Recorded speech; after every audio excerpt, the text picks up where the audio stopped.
On a en France un rapport à la liberté d'expression qui est évidemment pas le même que dans beaucoup d'autres pays. En fait, comme il y a des tensions encore récentes qui sont apparues sur cette question de la liberté d'expression, j'ai l'impression que par réaction, en France, on est encore plus tolérant par rapport à la liberté d'expression et à la façon dont on peut parler des choses.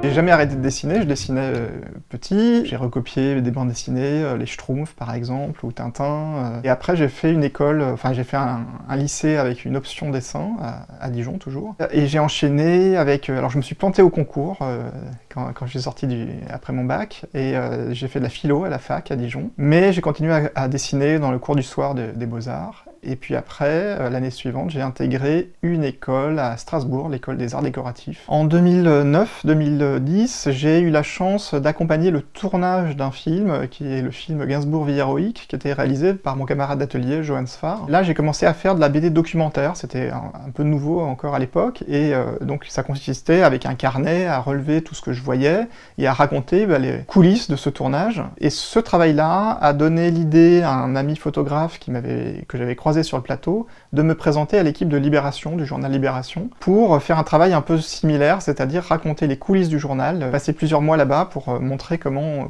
se fait un journal, comment se fait un quotidien. Je dirais que c'est là que la politique a commencé à m'attraper parce que j'ai suivi des premiers meetings, et assez naturellement, donc quand j'ai terminé ce travail sur Libération, j'ai glissé vers un projet sur la campagne présidentielle. Je cherche pas forcément à réconcilier les Français avec la politique, je me dis que moi ça me passionne, donc fatalement ça risque de passionner d'autres personnes que moi si je donne accès.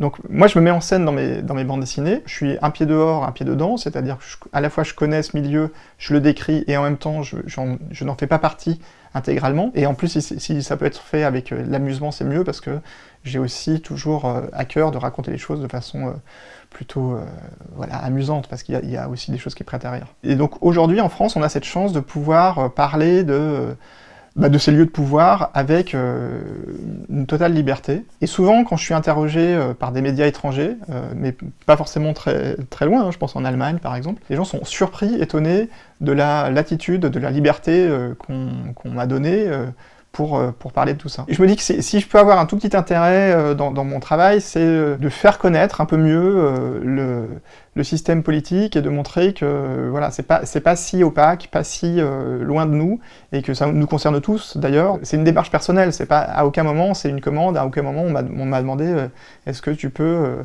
rendre plus explicite les institutions ou la politique. Mais si ça peut rendre service si ça peut faire mieux connaître tout ce milieu-là, tant mieux.